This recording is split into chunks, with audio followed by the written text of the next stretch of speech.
10वी गणित भाग 1 याच्यामध्ये जे प्रकरण क्रमांक 3 आहे अंकगणिती श्रेणी, तर त्या अंकगणिती श्रेणीमधला संकीर्ण प्रश्नसंग्रह 3 जो आहे तो आपण या व्हिडिओमध्ये बघणार आहे. त्यातला पहिला प्रश्न आहे, खालील दिलेल्या उपप्रश्नांची पर्यायी उत्तरे दिली आहेत, तर त्यापैकी अचूक पर्याय निवडून योग्य उत्तर लिहायचं. तर ही क्रमिका एकतर सांगायचं अंकगणिती श्रेणी आहे का नाही, नसेल तर नाही म्हणून सांगायचं, किंवा जर असेल तर डी कुठला बरोबर आहे याच्यातला तो निवडायचा. त्याच्यासाठी काय करूया आपण, त्या पदांना पहिला नावं देऊया. T1 पहिलं पद आहे -10, दुसरं पद आहे -6, तिसरं पद आहे -2 आणि चौथं पद आहे 2. तर ही 4 पदं शोधल्यानंतर इथे आपल्याला काय करायचं आहे, T2 वजा T1 यांच्यातला फरक म्हणजे -6 वजा 10. आता इथे लक्षात ठेवा, इथले मधलं चिन्ह वजा आहे आणि 10चं चिन्ह सुद्धा काय वजा, त्यामुळे 2दा वजा येणार. आता हा जर फरक आपण काढला तर हा फरक बघा किती येतोय, -6. हे दोन्ही वजा वजा काय होणार, अधिक. तर चिन्ह भिन्न असल्यास वजा बाकी, म्हणजे 10 मधून 6 गेले 4 आणि मोठ्या संख्येचं चिन्ह धन चिन्ह आहे. ओके, त्यामुळे ते फक्त 4 राहणार. त्याच्यानंतर T3 वजा T2 म्हणजे -2 वजा 6 हे येणार. तर मग आता याच्यात काय होणार, -2 वजा दोन्ही काय होतील, अधिक. म्हणजे इथे येणार 6 मधून 2 गेले 4, मोठ्या संख्येचं चिन्ह अधिक. सो इथं सुद्धा उत्तर 4 आलं. आता T4 वजा T3 म्हणजे 2 वजा आणि हे तर जर बघितलं याचं पण चिन्ह वजाच म्हणजे -2. तर 2 वजा वजा काय होतील, अधिक. 2 आणि 2 काय येणार, 4. तर प्रत्येकातला फरक किती, समान फरक आला. तर समान फरक असल्यामुळे ही अंकगणिती श्रेणी आहे. आणि अंकगणिती श्रेणी आहे तर तो फरक किती आहे, समान फरक किती आहे, 4. तर कुठला पर्याय येणार, अंकगणिती श्रेणी आहे, कारण डी बरोबर किती आहे, 4. तर हे त्याचं अचूक उत्तर असणार आहे. आता त्याच्यातलं दुसरा बघूया, ज्याचे पहिले पद -2 आणि सामान्य फरक सुद्धा -2 आहे, अशी अंकगणिती श्रेणीची पहिली 4 पदे कुठली, या 4 पर्यायामधली ते लिहायचं. तर सगळ्यात पहिल्यांदा काय करूया, पहिलं पद म्हणजे ए, तर ए ची किंमत किती दिलेली आहे, -2. सामान्य फरक, त्याला आपण चिन्ह कुठलं वापरतो, डी. सामान्य फरकाचं चिन्ह आहे डी आणि ते दिलेलं आहे -2.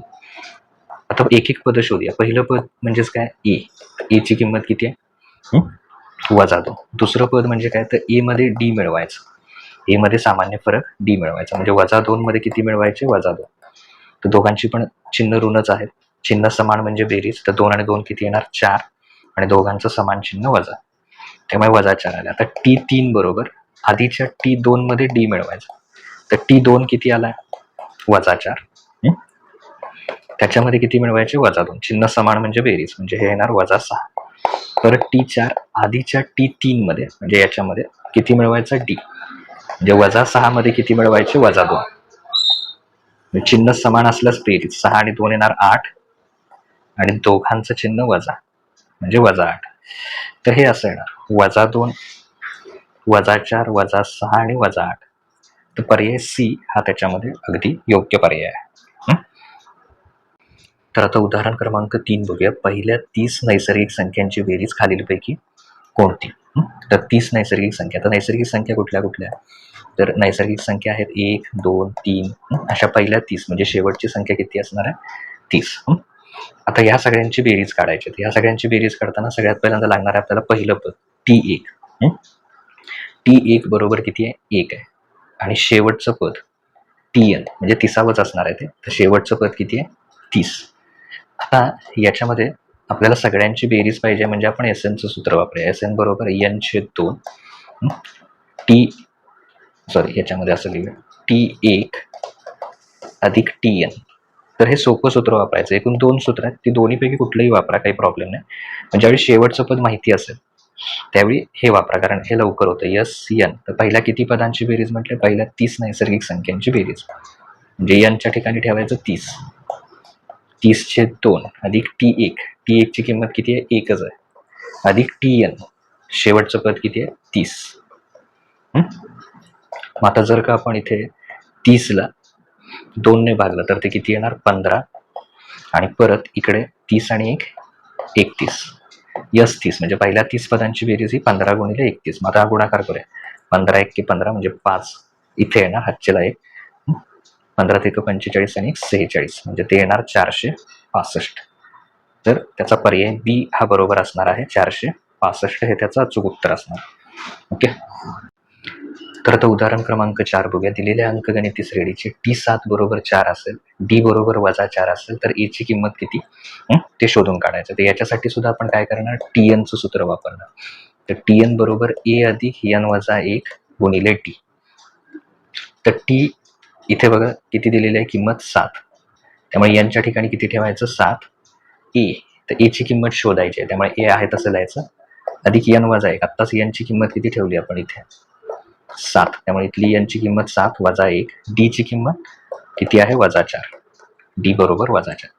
आता A अधिक 7 मधून 1 गेले म्हणजे किती उरणार, 6 गुणिले -4. तर A अधिक 6 गुणिले 4 म्हणजे किती येणार, 24. आणि गुणाकारात 1 अधिक आणि 1 वजा असेल तर शेवटी उत्तराला चिन्ह काय येतं, वजा आहे, -24. आणि T7 ची किंमत किती आहे बघा, इथे जर बघितलं तर आपण 4. त्यामुळे इथे T7 ची किंमत ठेवायची 4. आता हे 4 आल्यानंतर इथे जर तुम्ही बघितलं तर काय होणार, हे दोन्ही अधिक वजा चिन्ह आहेत. अधिक वजा काय होणार, वजा. आणि आता जर A ची किंमत पाहिजे असतील तर -24 4 कडे जाऊन काय होतील, अधिक. म्हणजे 4 अधिक 24. 4 अधिक 24 म्हणजे किती येणार, A बरोबर 28. A बरोबर 28. तर याचा पर्याय D बरोबर असणार आहे. 28 हे त्याचं अचूक उत्तर आहे. तर आता उदाहरण क्रमांक 5 बघूया. उदाहरण क्रमांक 5 मध्ये एका अंकगणिती श्रेणीमध्ये A बरोबर 3.5 आहे, D बरोबर 0 आहे, तर TN ची किंमत किती ते शोधायचं आहे. तर हे शोधायचं असेल तर सगळ्यात पहिल्यांदा आपण काय करणार, TN चं सूत्र लिहिणार. TN बरोबर A अधिक N वजा 1 गुणिले D. तर हे TN चं सूत्र लिहिलं. आता हे सूत्र लिहिल्यानंतर इथे TN किती ते शोधायचं. तर TN आहे तसं लिहूया. TN A ची किंमत किती आहे, A बरोबर 3.5 अधिक N वजा 1. N काही आपल्याला माहिती नाही आहे, त्यामुळे N वजा 1. पण D ची किंमत दिली आहे, तर D ची किंमत किती आहे, 0. तर गुणिले 0. आता कुठल्याही पदाला जर म्हणजे 0 ने गुणलं तर हे सगळं काय होणार, या सगळ्याचं उत्तर काय येणार, +0. मग 3.5 अधिक 0, कुठल्याही संख्येत 0 मिळवलं उत्तर तेच येणार, म्हणजे किती येणार, 3.5. म्हणजे TN ची किंमत किती झाली, TN बरोबर 3.5. तर B चं अचूक उत्तर येणार आहे 3.5. या 5व्या प्रश्नाचं B पर्याय बरोबर आहे. तर आता 6वा प्रश्न जो आहे तो बघूया. एका अंकगणिती श्रेणीची पहिली 2 पदे ही -3 आणि 4 आहेत, तर 21वं पद किती ते शोधायचं. आता इथं बघा, पहिली 2 पदं म्हणजे पहिलं पद आहे -3 आणि दुसरं पद आहे 4. तर कोणतंही पद शोधण्यासाठी आपल्याला काय लागतं, A लागतं, A आणि D. A म्हणजे पहिलं पद, तर पहिलं पद किती आहे, -3. म्हणजे थोडक्यात A ची किंमत किती झाली, -3. त्यानंतर जर D काढायचं असेल तर D चं सूत्र आहे T2 वजा T1. म्हणजे 4 वजा 3. कारण बघा 4 यातले वजा आहेत, हे इथं वजा लिहिले, आणि 3चं चिन्ह सुद्धा वजा आहे, ऋण चिन्ह आहे. ते दोन्ही वजा वजा काय होतील, अधिक. म्हणजे 4 अधिक 3 येतील. तर D बरोबर किती येणार, 7. तर एकदा का ह्या दोन किमती मिळाल्या की मग आपण TN चं सूत्र वापरू शकतो. TN बरोबर A अधिक N वजा 1 गुणिले D. तर हे सूत्र इथे वापरायचं. तर हे वापरल्यानंतर इथे TN कितवं पद पाहिजे आपल्याला, 21वं. A ची किंमत किती आहे, A बरोबर आहे -3. तर ते -3 घेतले इथे, अधिक N वजा 1. कितवं पद, N ची किंमत काय ठेवली आपण, 21 वजा 1 गुणिले D ची किंमत किती आहे, 7. तर -3 अधिक 21 गुणिले 1 येणार 20, 20 गुणिले 7. तर -3 हे 7 14, म्हणजे ते 140 येतील. परत याच्यात जर चिन्ह भिन्न असतील तर चिन्ह भिन्न असल्यास काय करायचं, वजाबाकी. म्हणजे 140 मधून जर का आपण 3 वजा केले तर ते येणार आहेत 137. तर त्याचं उत्तर किती असणार आहे, 137. म्हणजे कुठला पर्याय बरोबर असणार आहे, पर्याय C 137 हे त्याचं बरोबर उत्तर असणार आहे, 6व्याचं. तर आता आपण प्रश्न क्रमांक 7 बघूया. प्रश्न क्रमांक 7 मध्ये जर एका अंकगणिती श्रेणीसाठी D बरोबर 5 असेल तर T18 वजा T13 याची किंमत किती.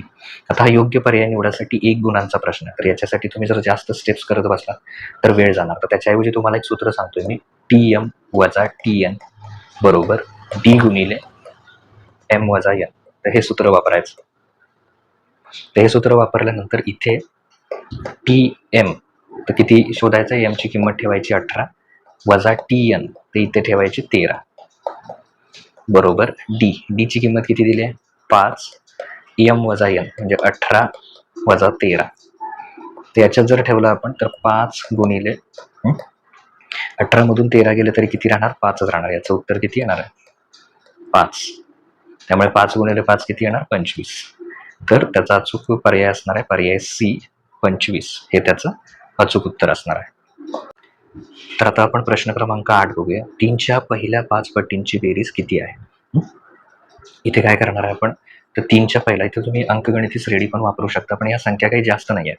3च्या पहिल्या 5 पटीत म्हणजे 3 एके 3, 3 दोन्ही 6, 3 त्रिक 9, 3 चौक 12, 3 पाचशे 15. या झाल्या पहिल्या 5 पटीतील संख्या. मग त्यात अंकगणिती श्रेणी वगैरे वापरला तरीही चालेल, पण योग्य पर्यायाचा प्रश्न आहे त्यामुळे डायरेक्ट यांची बेरीज करा, कारण हेच सगळ्यात सोपं पडेल. 3च्या पहिल्या 5 पटींची बेरीज म्हणजे 3 एके 3 दोन्ही 7, 3 त्रिक 9, 3 चौक 12, 3 पाचशे 15. तर हे सगळं केल्यानंतर इथे आता जर आपण बेरीज करायला घेतली तर 6 आणि 3 येणार 9. परत यांच्या दोन्हींची बेरीज केली तर 12 आणि 9 येणार 21. परत पुढचे 15 मिळवायचे. आता याच्यामध्ये 21 आणि 9 केले तर ते किती येणार? 30. 30 आणि 15 तर ते किती येणार आहे? 45. त्यामुळे कुठला पर्याय बरोबर आहे? पर्याय ए 45 हे त्याचं अचूक उत्तर आहे. अंकगणिती श्रेणी वापरून केलं तरीही चालेल, काही प्रॉब्लेम नाही. ते करायचं असेल तर काय असणार? 3 ते 5वं पद काय असणार आहे? 3, 6 शेवटचं असणार आहे 15. तर पहिल्या 5 पटींची म्हणजे यस 5 घ्यायचं, मग n/2 बरोबर T1 अधिक 5वं पद घ्यायचं T5 शेवटचं, Tn शेवटचं पद जे आहे ते SN वापरून. सॉरी. आता आपण त्यातला 9 जे योग्य पर्यायाचा प्रश्न आहे तो बघूया. 15, 10, 5 या अंकगणिती श्रेणीच्या पहिल्या 10 पदांची बेरीज किती? आता दिलेली अंकगणिती श्रेणी आधी लिहून घेऊया. अंकगणिती श्रेणी काय आहे? 15, 10, 5 या पद्धतीने आहे. तर याच्यामध्ये जर का आपण बघितलं तर पहिलं पद ए म्हणजे काय असतं? पहिलं पद किंवा T1 सुद्धा म्हणू शकता तुम्ही त्याला.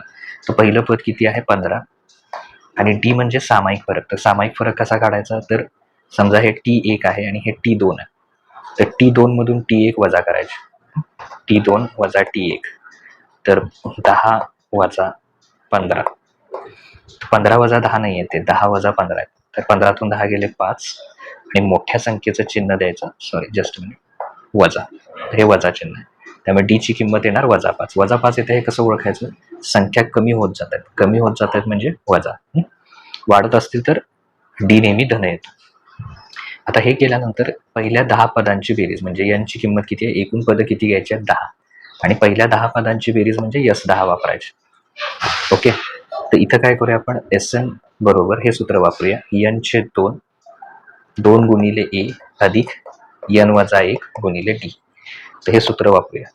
या सूत्रामध्ये आता मी सांगितलं तसं यस यांच्या ठिकाणी किती ठेवणार? 10. कारण प्रश्नात सुद्धा बघा पहिल्या 10 पदांची बेरीज किती असं विचारलं. म्हणजे यांची किंमत ठेवणार 10, त्याला छेद 2. 2 गुणिले ए ची किंमत. तर ए ची किंमत किती आहे? पहिलं पद किती आहे? तर ते आहे 15. तर त्याची किंमत ठेवली 15 अधिक n-1 यांची किंमत आत्ताच ठेवली आपण 10 वजा 1. आणि डी किती आलाय? डी आलेला आहे -5. डी ची किंमत ठेवली. तर सगळ्या किमती ठेवल्यानंतर इथे 10ला जर 2 ने भागलं तर 2×5 = 10. 15 गुणिले 2 केले किती आले? 30. 10 मधून 1 गेले तर किती उरले? 9 गुणिले पुढचे किती आहेत? हे -5. तर कधीही पहिल्यांदा जो गुणाकार आहे कंसाच्या आतमध्ये जे आहे ते पहिल्यांदा करा आणि त्यात पण जे गुणाकार पहिला तो करा. 9 गुणिले 5 45. एक चिन्ह अधिक आहे, एक वजा आहे. गुणाकारामध्ये जर एक अधिक एक वजा असेल तर चिन्ह वजा आहे. 30 45. आता परत 5 30चं चिन्ह काही नाही म्हणजे अधिक आहे, याचं चिन्ह आहे वजा. तर चिन्ह भिन्न म्हणजे काय करणार? वजाबाकी. म्हणजे 45 मधून 30 गेले 15 आणि मोठ्या संख्येचं चिन्ह वजा म्हणजे -15. तर काही नाही म्हणजे मध्ये गुणाकार. तर 15 गुणिले 5 म्हणजे 75 आले, वजा 75 म्हणजे पहिल्या 10 पदांची बेरीज ही किती आलेली असणार आहे? त्याच्यामध्ये पहिल्या 10 पदांची बेरीज ही -75 असेल. तर त्याच्यामध्ये पर्याय ए बरोबर आहे. पर्याय ए -75 हे त्याचं अचूक उत्तर आहे. तर आता 10वा बघूया त्याच्यातला. एका अंकगणिती श्रेणीमध्ये पहिलं पद जे आहे ते पहिलं पद 1 असून जे n-वे पद आहे ते 20 आहे. जर SN बरोबर 399 तर यांची किंमत किती हे आपल्याला शोधून काढायचं. तर हे जर शोधून काढायचं असेल तर सगळ्यात पहिल्यांदा पहिलं पद म्हणजे T1 बरोबर. पहिलं पद हे काय आहे? 1 आहे. त्यामुळे T1 1 आहे आणि n पद म्हणजे Tn. तर Tn n पद काय आहे? 20. आणखीन एक दिलं त्याच्यामध्ये Sn बरोबर 399. तर आता आपल्याला जर n ची किंमत काढायची असेल तर आपण काय करणार इथे? Sn बरोबर n/2 कंसामध्ये हे सूत्र वापरणार. T1 अधिक Tn. Sn ची 2 सूत्र आहेत. त्यातलं दुसरं सूत्र आपण इथं वापरणार. ते इथं आपल्याला उपयोगी पडेल. तर Sn ची किंमत किती दिलेली आहे? तर Sn ची किंमत आहे 399. तर ती इथे ठेवली 399. n शोधायचा n/2. T1 पहिलं पद किती आहे? 1 अधिक Tn. n पद किती आहे? 20. तर आता हे केल्यानंतर इथे n/2 इथे आहे तसं 399 आणि 20 आणि 1 म्हणजे किती येणार? 21. तर हे असेल. आता n शोधायचा जर असेल तर n आहे तिथे ठेवूया आपण. हा 2 छेदात आहे. इकडे ऑलरेडी कोण आहे? 399. तर ते पहिला लिहूया. 399 गुणिले जो हा n छेदात आहे तो इकडं याला येऊन म्हणजे छेदात म्हणजे भागिले. भागिले तो काय होणार? गुणिले. आणि हा इथे गुणिले आहे तो भागिले म्हणजे कुठे येणार? छेदात येईल. आता n ची किंमत जर मिळवायची असेल तर पहिल्यांदा काय करा? 399 ला 21 ने भागा. किंवा तुम्ही 3 न भागून 7 ने भागून असं स्टेप बाय स्टेप केलं तरी चालेल. किंवा डायरेक्ट समजा 21 एक्के 21 आले. 8 आले इथे आणि हे आहेत. आता 21 गुणिले 9 केले. 9 एक्के 9 आणि 9 दुणे 18 म्हणजे 21 90 189.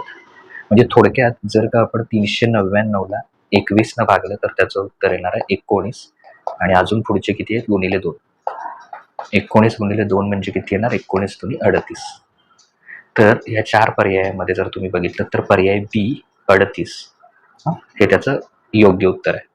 एक्झाममध्ये जर योग्य पर्याय निवडा आलं तर तुम्ही बाकीचं सगळं लिहायची काही गरज नाही. पण आता सध्या लिहा तुमच्या माहितीसाठी. कारण हाच प्रश्न 1 किंवा 2 मार्काला जाऊ शकतो.